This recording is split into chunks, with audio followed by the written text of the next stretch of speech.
everybody. Welcome to OnStage Black Theater Podcast. And we are very excited today. We are old friends and we're here to talk about Merrily We Roll Along, the pro shot that got a pretty wide theatrical. It's very exciting. And I'm theater critic Rachel Wagner, and Jacqueline Collier is here. Yes, we are old friends. However, I hope we never have a falling out like in Merrily We Roll Along. Yeah. Yeah. No dramatic dichotomy of our relationship hopefully will ever happen. Yeah, exactly. Dissection, I should say. Yeah, we're steady. We're steady. Okay. But I am very, very curious to hear your thoughts on this musical just in general, but also the pro shot. I've already heard some interesting opinions about it, and I'm curious what you think. But how have you been doing? You doing well? Yes, it's always really exciting to see these pro shots. I had seen Merrily when it was on Oh, you Broadway, and did? Me too. but I was way back. Were you Oh yeah, pretty far back? I Where'd was you? I think on the, if not the last row, it was the second. It was like very high up. I was like, whoa, Okay. like So I'm I feeling was, like yeah. vertigo. Yes, I was also way, way back. So you and I probably had close to the same view. And I've But I've always loved this musical. I think I talked about it on the podcast before, but I took a Stephen Sondheim seminar class when I was in okay. college and learning all about his work. And this was probably, um, I mean, depending on what kind of mood I'm in, it's at times my favorite. I think it is just so there is so Yeah. much longing and nostalgia and heartbreak and the life of an artist. And I'm someone who friendship is so meaningful to me. And I'm very interested. Yes, I love a romance story or I love an action film, but like Yeah. ultimately, stories about friendship are what are the most compelling stories to me.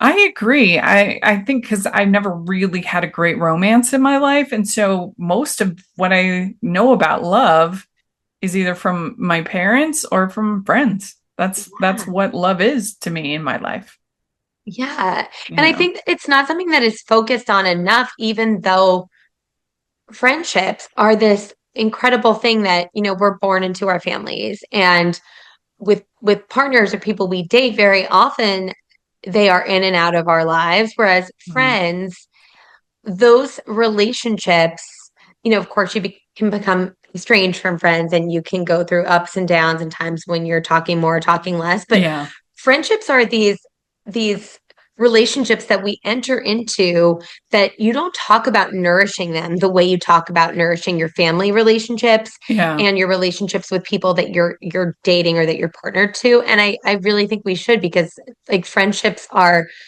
really like one of the most incredible parts of being alive.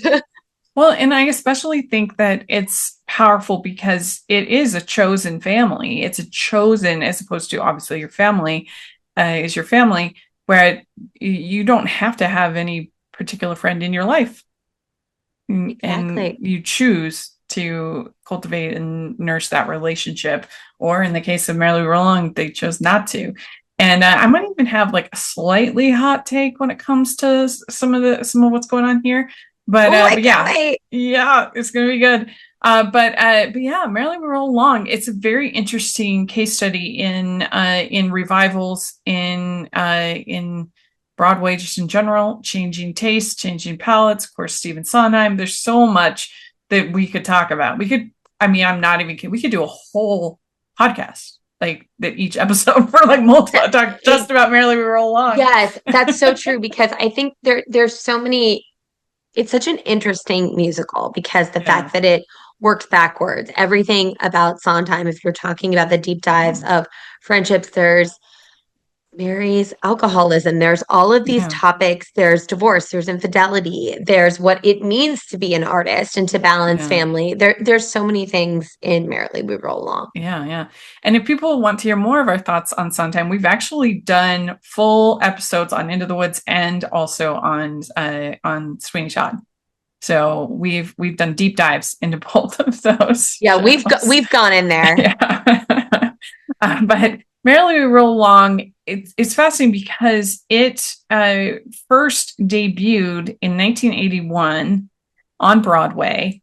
I believe that that Sweeney was in 1979, and so that was the previous hit, that they had just had with Hal Prince and Stephen Sondheim and everything. And what is I think interesting is that it was such a flop, but like the way it was a flop when it was originally released. So it only had 44 previews, only 16 performances. And when they did it, they cast it almost exclusively with teenagers, which is interesting, and didn't work. Nobody liked it. Nobody, and I You know cannot why they did imagine. that? Let's see if it says anywhere on here. I mean, that's fascinating. I didn't know that. So thank you for telling me that because that kind of blows my mind. Part of the original idea of doing a show about teenagers, and in order as the theater see to enhance the ironies of the story, Prince cast the show entirely with teenagers and young adults who played their characters both youth and middle age. Prince and Sondheim had conceived of a show as a vehicle for young performers, and Prince was also charmed by, as he said at the time, the beginnings of the cast's artistry, the roughness of their craft, their inexperience. I was charmed as hell by that. Mm, So okay. it's so interesting because when you watch it, and it's been revived, it's been altered heavily. So it was quite a different show when it was first put on Broadway. So it's a little bit hard to completely compare them, but it is hard to imagine just some of these themes that you have going on resonating with teenager performers. Right. So I love Hal Prince's take that he was charmed as hell because as someone who works with young actors and loves working with young actors, I see that, I feel that, I think that that absolutely has a place um everywhere, including on Broadway. But I think for this story, at least as it is now, and like you said, it's gone through many revisions, it's so much more interesting and heartbreaking to see not only like in all actuality, Lindsay Mendez, um, Daniel Radcliffe and Jonathan Groff are older than even the oldest versions of the characters that they're playing. And it, Yeah, you're it right. That's works. You true. know what I mean? Like Yeah. it works because it's almost like it's all the more heartbreaking them to see them in their youth and they're pulling it off. You know, they're absolutely pulling it off. But it really, I just think it resonates so much more. Yeah, and so much of the themes is about work. And I think Yes. that's why it wouldn't resonate for me with younger performers because they haven't had to work. They don't know about work. And I don't know, I just feel like that's the heart of the story is like, what do we sacrifice for the dream, for the job, Yeah. for the career? And so I feel like that's the problem. But they also had very minimal sets. They uh, it says here that the set consisted of a group of movable bleachers lined with lockers and a screen on which projections were shown to set the mood and period. Prince's original idea for the staging had to have no scenery, but rather racks of clothes, and these kids would come in looking like little kids, and they would pretend to be their parents as they see them. But this was discarded due to Prince's perception of what Broadway audiences paying Broadway prices would accept and show. And he says, I lack the courage. But like, that's just so fascinating to me that the original thought was sort of like teenagers playing dress up.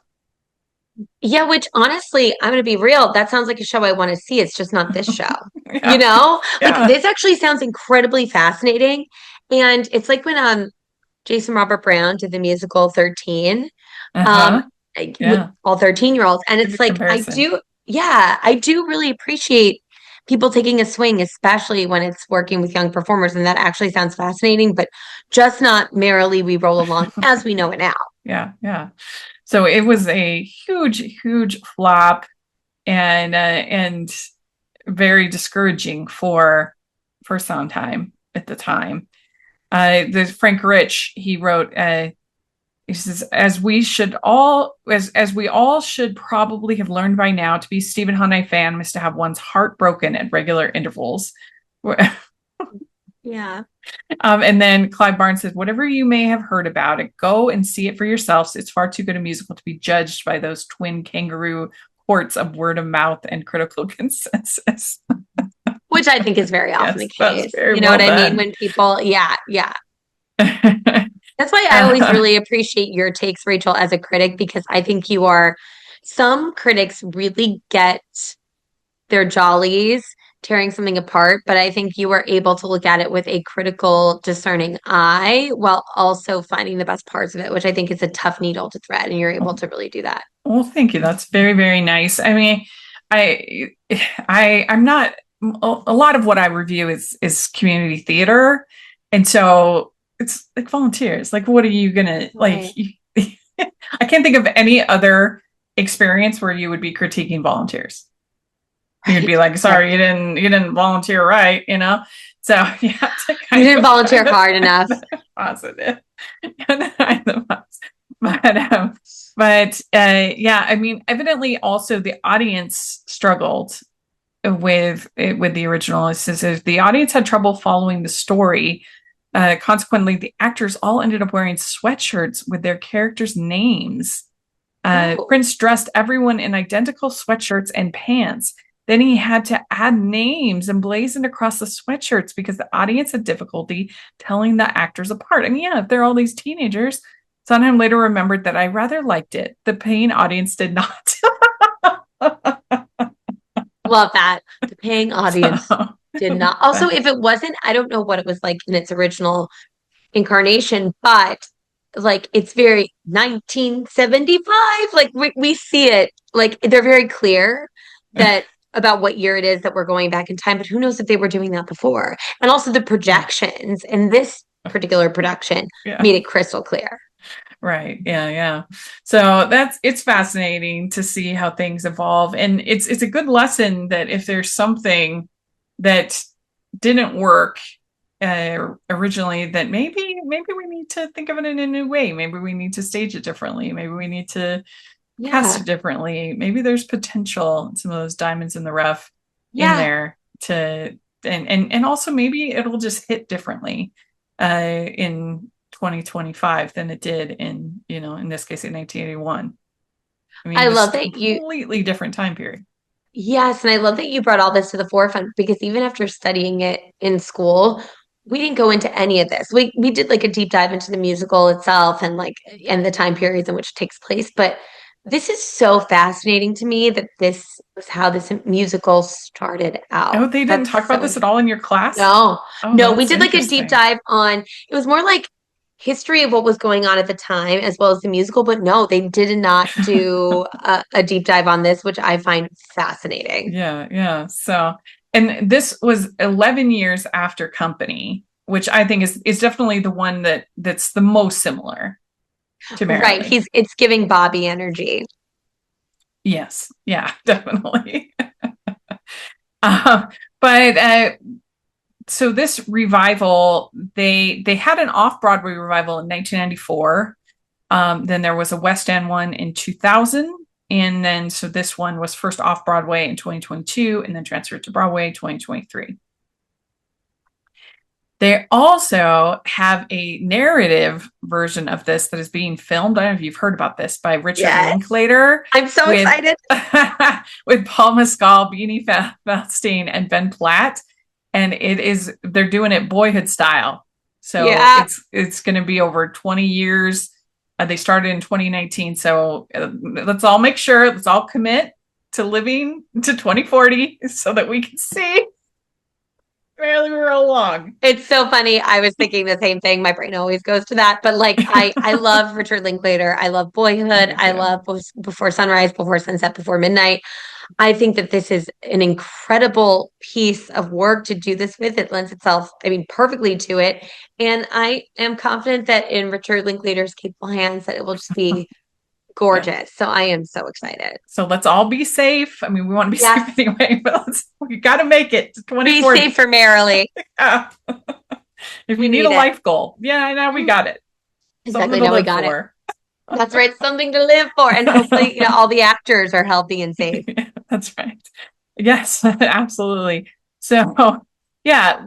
So we both saw it, the Broadway production, and yeah, I was super impressed by it, and it's very interesting. I'm curious what you think about this pro shot because I initially was like, I think it's so cool the way that the director really made it as cinematic as possible. Yes. Uh, the close-ups, there's only one part where I think you should have done a wide. We didn't need Ooh, close-up for okay. this, but Which for one? the most part, I really liked it that it was its own cinematic experience as opposed to the play. What do you feel? I I completely agree. Although in the first, and I got over it right quick, but in the first minute and a half, it was like, oh, okay. I'm looking at their faces. Like I'm Yeah, looking at individual faces at close-ups. It's zoomed in. Now, because the work is so incredible, of course, Jonathan Groff, Lindsay Mendez, Daniel Radcliffe, incredible work. But not only that, like Crystal Joy Brown, the ensemble, everyone is yeah, doing incredible work. Like the acting is just extraordinary. If it wasn't the case, I could think the close-ups might be like, well, what's happening? I do wish we had a few more times when we got to see the full stage picture to take it yeah, all in. However, as someone who saw it and loved it, but like you, I was sitting way in the back. I mean, this just gave me a whole new perspective on the musical. And like, as someone who loves music and musical theater, but as an yeah, actor first, and I care about that the most, this like took it to a new level for me. yeah. So all in all, I was cool with the zooms. The only big miss for me where I think, why were you going close up is the blob. Like Yes. if there was a scene where we needed to zoom out, we needed to get the whole perspective of the Yes. party and the stage and everything was the blob Yes. to Yes. me. That exactly. Exactly. Like I think that I'm curious as to the choices that were made, like as far as why they chose what they did. Like in that instance, you would think that that would be an incredibly smart time to really do the Hmm. full stage picture. But it's Yeah. almost like all these deliberate choices of like, no, we're delivering something different than what you would have seen in the theater. Yeah. So the biggest, I think, difference between this being the how do I say this? The part that I would say maybe doesn't hold up to a modern viewpoint is I honestly I think is Charlie. I think that's the Ooh, okay, trickiest tell me thing more. because so the idea is that he thinks that Frank is being a sellout and should just focus on music and not be he's like a sellout to Hollywood, right? Yeah, yeah, And and I just think that now that's just not a reasonable expectation for an artist today in 2025. That does not hold up. Like any artist and actor has to kind of do it all these days. Like you've got, and not only do you have to perform, write, whatever it is, your things, but you've got to be a lot of times creating your own content, doing your own promotion. You've got to be, I mean, it's not like he's Christopher Nolan, you know what I mean? Some like right. icon. He's getting his first deal, you know, having success. But the idea that that's a sellout is just, I think, almost non-existent today. You Yeah, absolutely would have to do what Frank does now. yeah, I completely agree with that in the sense of, and even Charlie talks about like having four kids. I think Charlie would be grateful to be along for the ride, to be making money for his Yeah, I family. agree. And also, what does it mean to be a sellout? Like, I think it's really interesting to be able to create content that is maybe not your dream thing, but to find a way to do it authentically and with integrity, if that's Yeah, possible. Um, I think what's interesting though is I wonder the pass that I gave Charlie or gave myself as I was watching it, because you were right. Even the term like, oh, you're such a sellout, I don't even think that's around anymore. Like, that's not even a thing people are saying because you're right, Rachel, that landscape has changed dramatically. yeah, And even before, remember, like in the golden age of like movies, it was like, oh, you would do TV, like if you're like hmm, an A-lister. yeah, So it's everything's different now.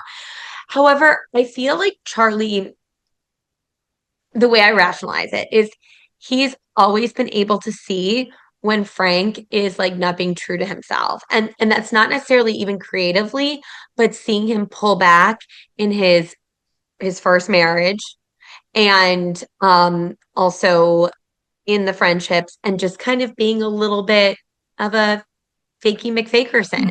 He Yeah. has this facade that I think is very But even that I think is almost a necessity. Like, yeah, and if anything, it's even worse now because of social media. Like yeah, you have to play that part.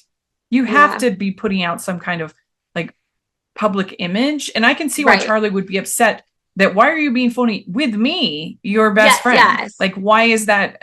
Like, I can understand at this party or whatever, but what happened to our friendship? But the idea Yeah, that the thing that makes him the most mad is him signing this deal.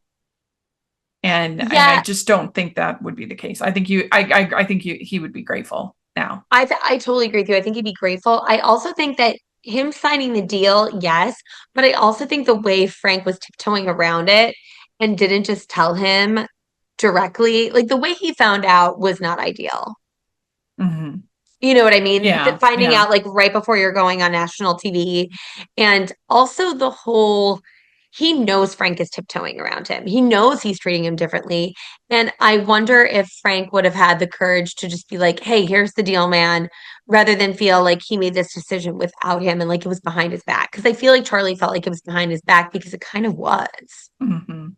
Yeah, I mean, I think it was because he knew that he would have this reaction, that he wouldn't agree. So that's why he Yeah. did it. But I felt a lot more empathy for Frank than was probably intended in 1981. I mean, Jonathan's performance helps a lot, and he obviously, as far as his personal relationships, it with the way he treats Beth, the way he treats the Gussie, is not great. But I don't know. I felt more empathy for him as a creative and a dreamer than I think was maybe originally intended. Yeah, I think you're spot on with that. I've also heard that the director, Maria, that's what she wanted. She wanted people to feel this Mm, empathy for Frank, which I think you're exactly right. I think that between her direction and Jonathan's performance, and Jonathan Groff is so likable and so beloved, but beyond that, he's just incredible actor, artist, and from everything I've heard, person. So I think that you really do follow this with him. And I agree with you, like the way he treats Beth and Gussie, that would normally have my blood boiling. I see him being lost and vulnerable and all these other mhm. things. So yeah, Yeah. absolutely. I was definitely right with you on that. So how do you feel about the structure, the going backwards, and how do you think that works? I'm a sucker for this. Like I love the last 5 years where they're working towards each other like so in the Hmm. last 5 years um she's working backwards and he's working forwards and then they meet in the middle. I think I remember seeing that for the first time and being like, oh my gosh, this blows my mind, this is so compelling. And I feel the same way about Merrily We Roll Along. I think you don't that moment of that our time at the end when they are just young college students connecting in this way for the first time, that moment doesn't mean as much if you don't know what's happened after. So I think the structure is just brilliant. How do you feel about the structure of it? Yeah, I mean, I think it works really well because if we ended with them, with everything being falling apart and being sad, then we'd feel depressed. But in a way, it's also still depressing because Yeah, we know that we end on this hopeful note, but we know where it ended. So it's kind of bittersweet, sad. So I know it just makes for a more interesting thing to process than if it was just a traditional narrative, I think. definitely. And as in processing it, I almost had like, especially because of the way that this was directed in the beginning with Frank coming in with the book and then ending with the book. I almost was like, wait a minute, like, is there hope? that they can rekindle their relationship and work their way back to each other. And when you think about it, they're so young. They're like Hmm. in their what? They're like 36, 37 when this would end. Like at the like so Yeah. it's mind-boggling to me. They have their whole lives. They have a whole other life ahead of them and so Hmm. much more they can do and reconnect. And it gives me hope that they will. Like that's how I felt at the end of it. Like I Hmm. felt there's just something about Jonathan Groff's sparkling eyes that makes me feel so buoyant, hopeful. Hmm. So, how do you feel about the women of the show? Because obviously we have Mary, and she's a critic. She is kind of an investor. She's become friends with or collaborator Yeah. on the various projects, and she becomes kind of increasingly despondent, and you see different levels of sobriety through the different years. Her ending, she's pretty sloshed and pretty cynical at the end. She's in love with Frank the whole play, and he is completely oblivious. I don't know if there's a single moment where he realizes that she's in love Yeah. with him. Yeah. I mean, Lindsay Mendez, her performance was she's just such a rock star. And she was pregnant during this, which Oh, also really? is like, yeah. I think it Wow. might have been early stages, but like just wow. Um, Almost the fact that it's early stages makes it harder because you usually feel even Yeah. sicker in the first trimester. So, you know, Mary is so heartbreaking because we see her be lost. She's so lost, right? You know, she's in love with Frank. He doesn't know or won't let himself know or process it. She's been the consistent woman in his life, even as other women have come and gone. Um, but this friendship of the three of them, these three inseparable friends, you know, has really been just completely emotionally draining for her because it's like her two best friends are have their own family structure, and she's relying on this friendship even more than they are. And Hmm. seeing her descend into alcoholism and how it went from being like a fun time for her having a drink to it being a problem was just really, really Yeah, I heartbreaking. mean, it's a sad way to end her character, for telling the you're all junk and you deserve them. Yeah. Like that's sad. It's sad. Oh, Yeah. but Yeah. hopefully she'll be able to pick herself out of it. But Yeah. uh, but I it's almost it's wonder it's if tough. I removing mean, things end herself. kind of sad for all of the women in the show. Oh, For yeah. Beth, and then for Gussie as well. I mean, it's hard to feel sorry for Gussie because she kind of deserves the way she treats Joe, the way she treats everybody. Um, Yeah, it's interesting with Gussie, and I remember the first time seeing it, but even seeing the pro shot, you know, when you meet Joe in the musical and you see he's despondent and he doesn't have any money, he's asking her for money. I was like, oh, I feel yeah. so bad for this guy. Then as we go back in time, we see that he made her change everything about herself, and he's a little bit pompous, and he's all these things. And I'm not saying that means he deserved the bad things that happened to him, but it's really interesting to see how people act when they're on top of the world and how they Hmm. act when they're on the bottom. And I think Gussie actually has been through a lot in her life. Like we don't know her background, but we know that Joe decided that he needed to completely change her and make her this We just know that commodity. she was his secretary. Yeah. We know Yeah. that. She was his So, secretary and he changed everything about her, her name. She got plastic surgery, all these things to hmm. really alter her and know that she's been like a product for him. Um, so I believe that she really fell in love with Frank. Um, but then to see her have this reckoning where she realized she's been replaced, like both personally and professionally, because she wanted that role in the movie. Woof, that was tough. Yeah, yeah. Oh, I mean, I do. It's just like heartbreaking. the scene where Mary tells Beth, "Don't leave him alone with Gussie. Don't do it." And then she says, "I can never be with somebody that I can't trust." I I get it, love, but yeah. oh, she No, knows. Mary knows.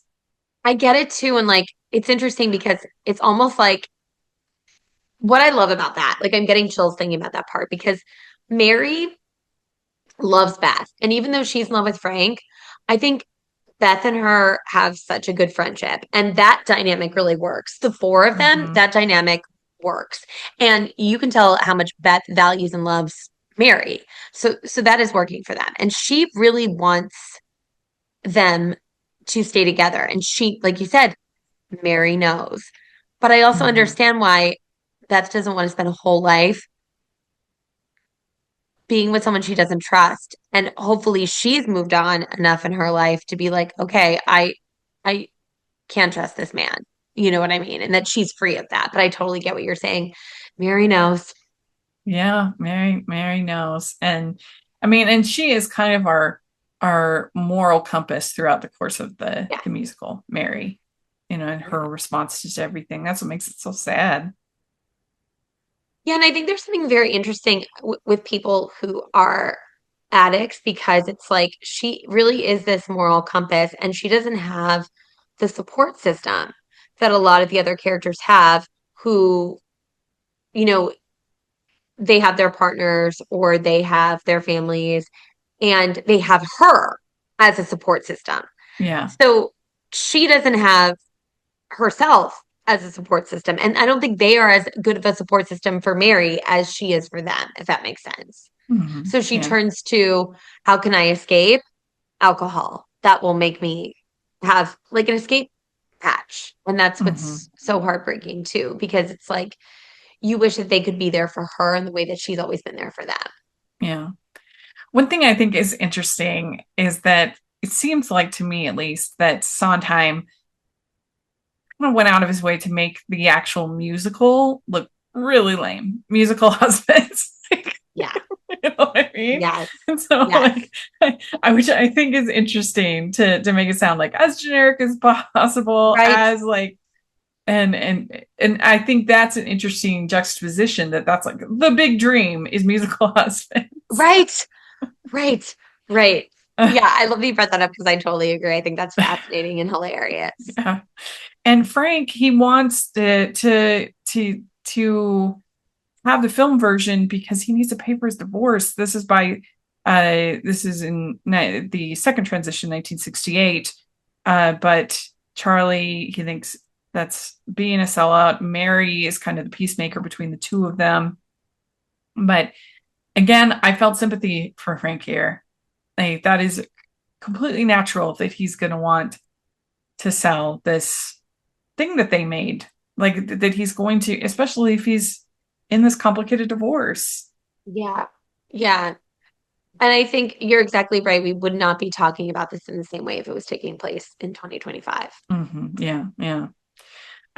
So what do we think of the songs? Do you have a favorite song in the show? Our Time is my favorite. I Mm, love it. It's one of my all-time favorite songs. What about you? I do love Old Friends. Yeah. I think growing up, that's Mm, beautiful moment. The I think when Not a Day Goes By, that's the song yes. that Beth sings, and I do think that's a beautiful, beautiful song. Honey sings. Those are some of my favorites. Yeah, I think that it's interesting because when I think of this musical, I just think of Our Time like on repeat in my head, but watching Yeah, it, it's that like, oh, one's I love that. I beautiful. love Old Friends. I love this. I love that. So yeah, it's, and I do think given the subject matter of the show, the songs are more memorable and catchy than they are for other shows that have a more serious or complicated subject Yeah, matter, if that makes sense. Like, it's not necessarily these like toe tapping numbers, but yeah, they're incredible lyrics and very um musically interesting. Yeah, like I don't know if there's a being alive, if we're comparing to company, like an anthem like Right. that in this, but that's what makes it interesting. It Yeah. makes it Yeah. engaging to as a to see how things work and the how things it works with the narrative. That kind of music. Absolutely. I Hmm. have a question for you, and I'm curious what you thought about this. I'm not sure how I feel. The pro shot didn't include the spot for intermission. Hmm. What Which did you was think that about was that? surprising to me. Yeah. I mean, I appreciate that they really tried to make it feel cinematic, but they maybe Yes. went, like I said, with Blob. And I do think that not having that intermission uh, was maybe a step too far. Like it should still feel like a musical. Yeah. Yeah. It's interesting. I know exactly what you're saying because I was like, oh yeah, they're trying to make it more cinematic, but at the same time, it's like these musicals are structured, unless it's a one act, are structured to be an act. So like even with Wicked, I know there's like plenty that we had to say about, should it really be in two parts? But you're separating it from act one, separate from act two, whereas this doesn't have that feeling. Mm-hmm. So I thought it was interesting. It didn't bother me Yeah, a ton, but it did feel no. a little bit like, oh, okay. Yeah, it definitely wasn't a deal breaker, but I read a pretty interesting review um on Letterbox. Let me this is P on Letterbox. She says it was so sad seeing this as someone who actually experienced it on Broadway because this is the worst pro shot I've ever seen and it's not even close. It's as Oh, if they forgot what a wide shot was and it was extremely incruous and it was extremely incruous with the content when so many scenes were really incomplete without being able to see what characters in the background were doing until we cut to another bizarre close up of them.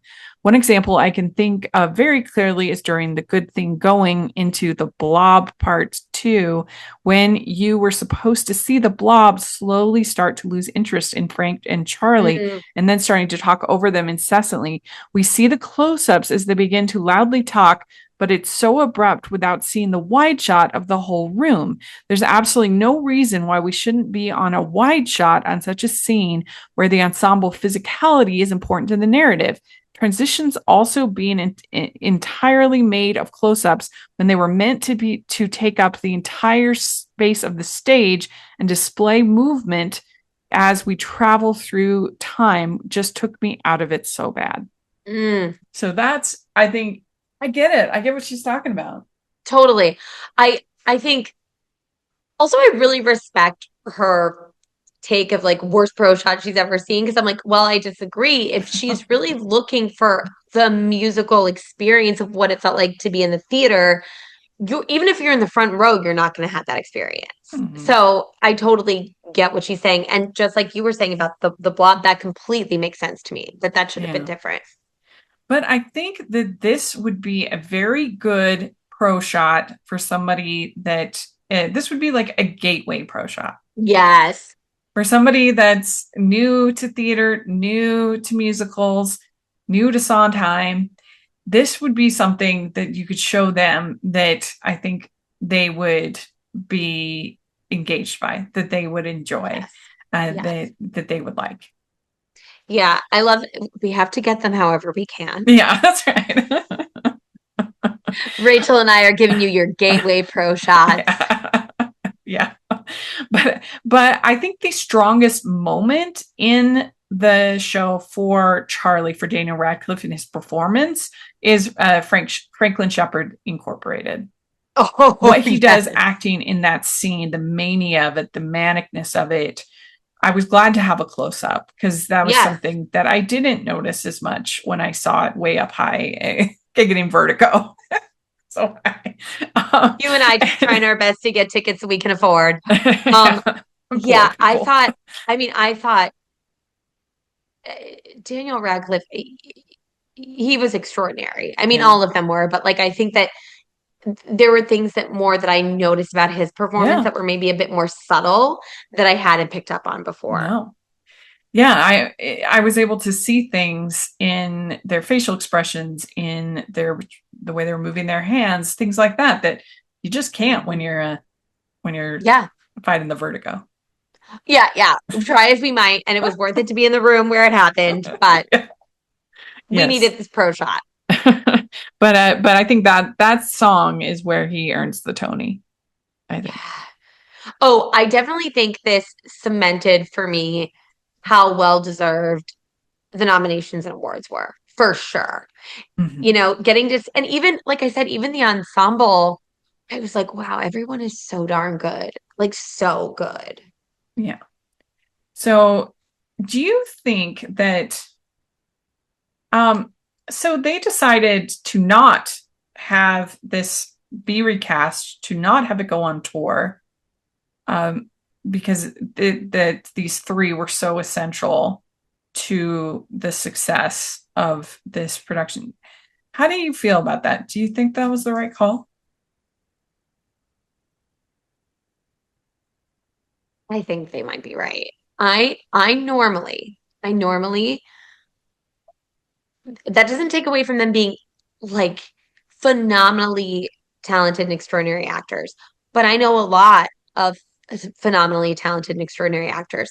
However, I think that it's not that I don't think that people could do an incredible job, but I think as far as selling this show, um, to a non-New York audience, I think you might have a little bit of trouble if it wasn't very well-known people as the leads. Now, if they could have gotten people who would do the tour that were very well-known, even like a little bit more like Daniel Radcliffe, like mainstream film, then I think that Yeah. they could have done it, but I don't even think they could have done it with like Broadway people. What do you think? I think it's surprising that they didn't at least try to Yeah. recast, and get some new interesting people. I think people would have been uh, dying to be in it, to be a part of it. Yes.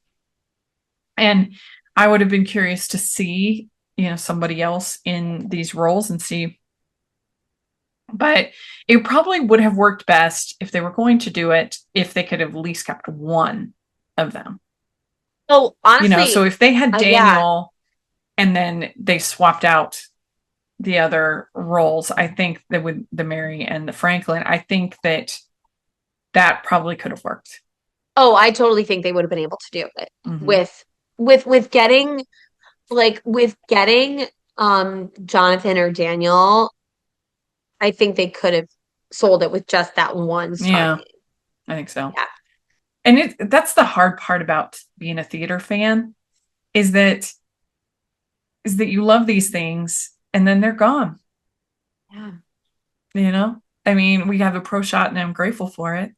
Yeah. But and that's the thing, like why people are so tempted to do bootlegs and stuff. And in a way, you're kind of glad that the bootleg exists, because you would never be able to have seen this performance. But then also, of course, there's all kinds of ethical Yeah. issues with that. But it's that's sort of the bittersweet quality of theater, is that it's Yeah. gone. It's gone. There's something that I find so moving about it, and that it exists. Like the memory is what becomes like that's where it exists. You can't go back and watch it again. It's there and it's all yours. And my memory of Mm-hmm. the show is different than your memory of the show is different than someone else who had seen the show.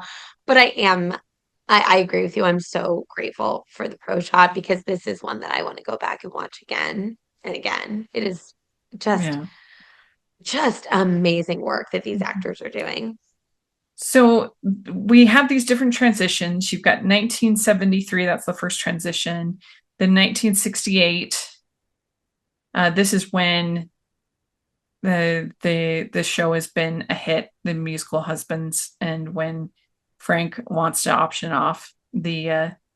um, option off the film rights. Yeah. So we're starting to get sort of the conflict. At this point, Mary is sober and that's when um, basically everybody knows that Frank and Gussie are having an affair, except for Yeah. Mary. She's the only one. Um, I Frank and really his like open affairs, like he's like kissing his new gal at the party that Gusie's at. I'm like, oh my gosh, mhm. my dude, what is happening?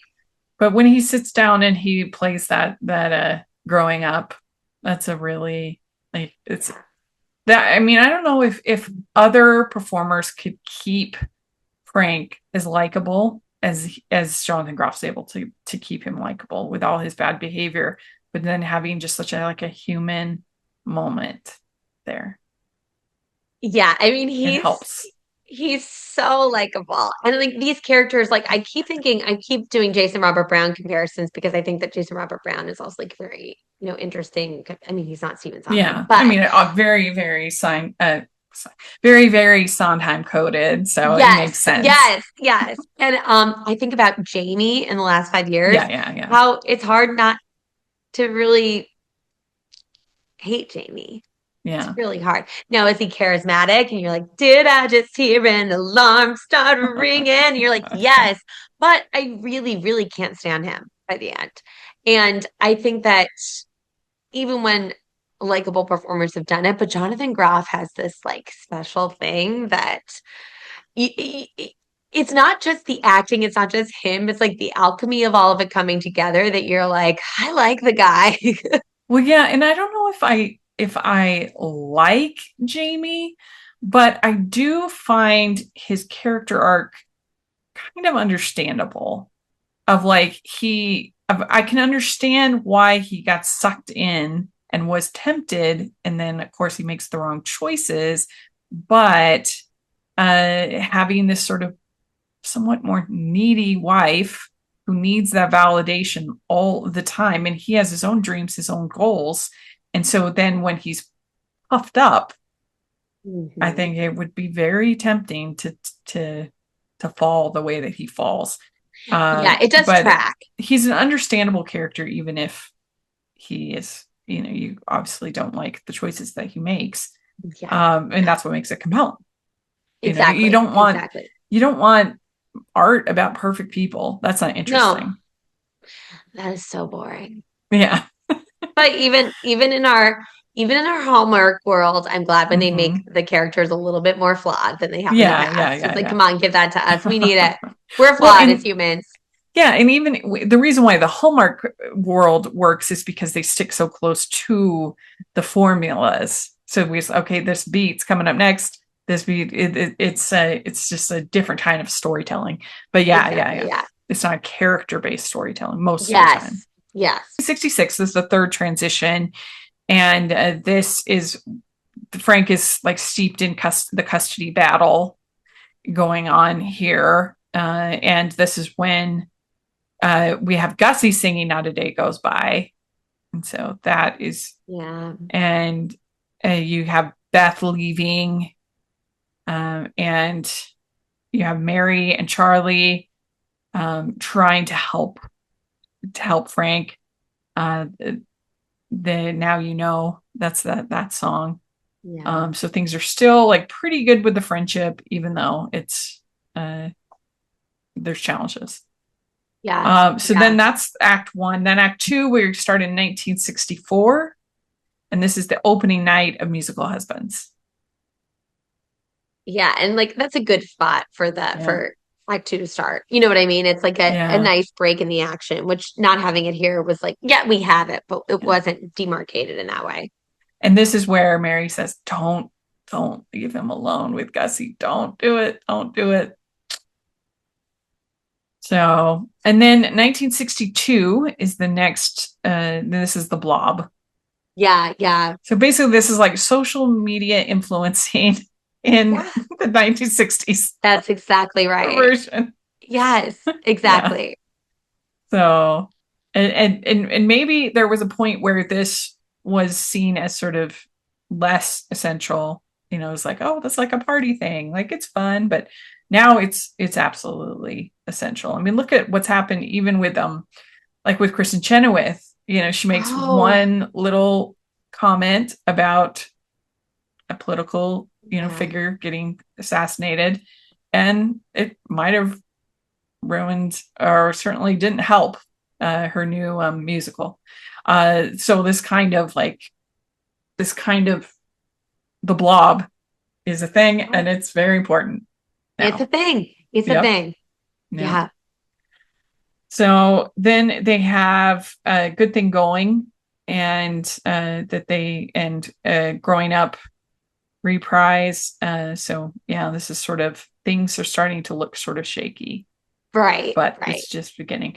So then 1960 is our next transition.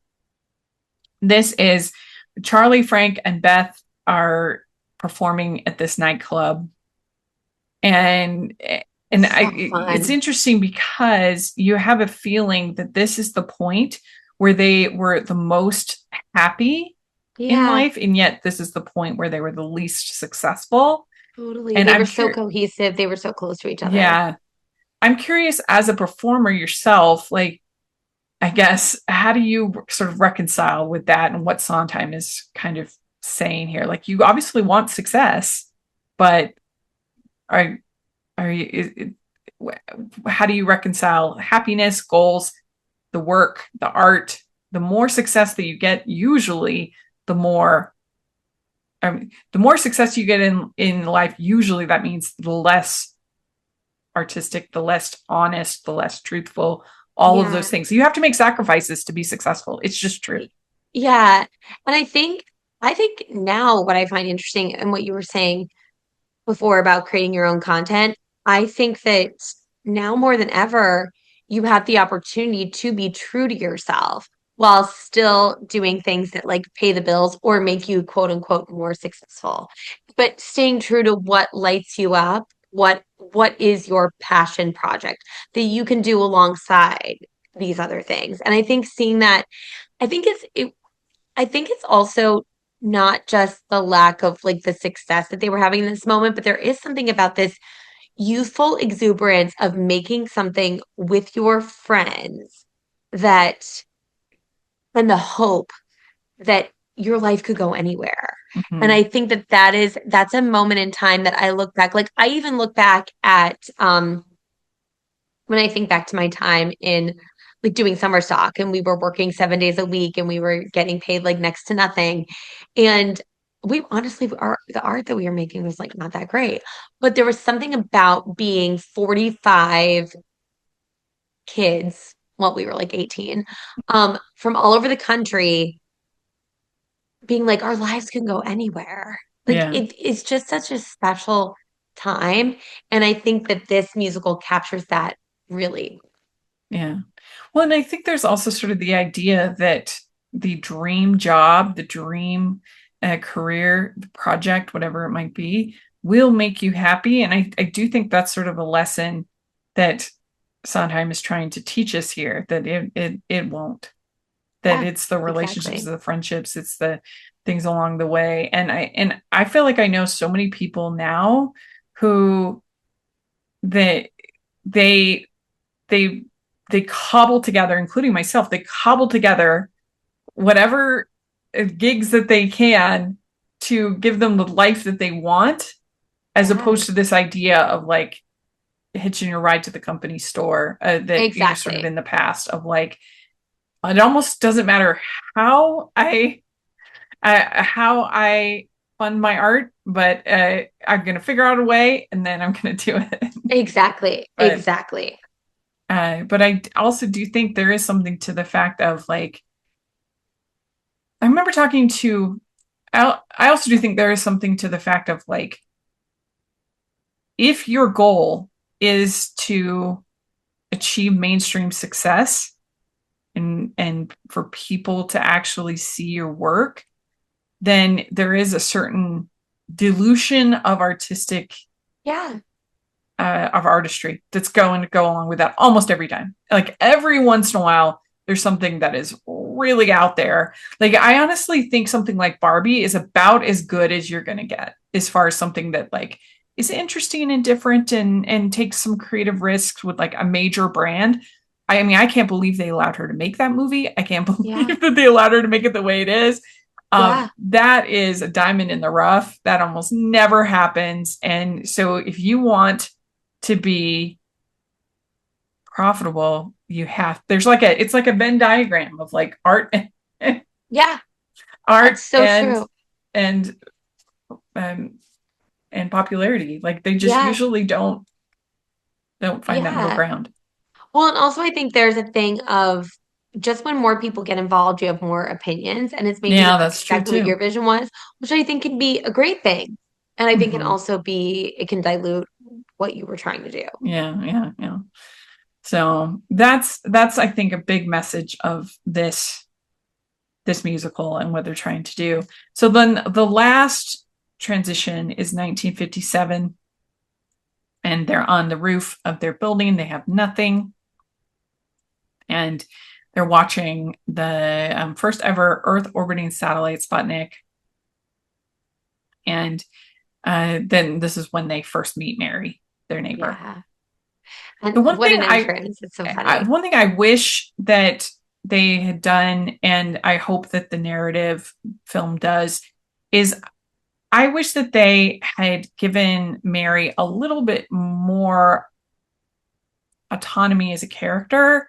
Like Mhm. pretty much her responses to things are all pretty much everything in her life is all somehow a response Yeah. to these friends, these two friends. And Yeah. it would be nice if we could kind of see like some other, oh, look at all these goals that I'm achieving, or these other things that Yes. I'm doing, or that or trying to do. We she's kind of just a reactor to the Yes. to the Yes. to That's Charlie and very true. Frank. That's very true. And she Yeah. seems like I'm such a curious what the strong, film. especially at the beginning, she seems like such a strong character that I don't believe she would just be a passerby in life. I think she would go out and Right. do. Yeah, it'll be really interesting to see the take on it in Mhm.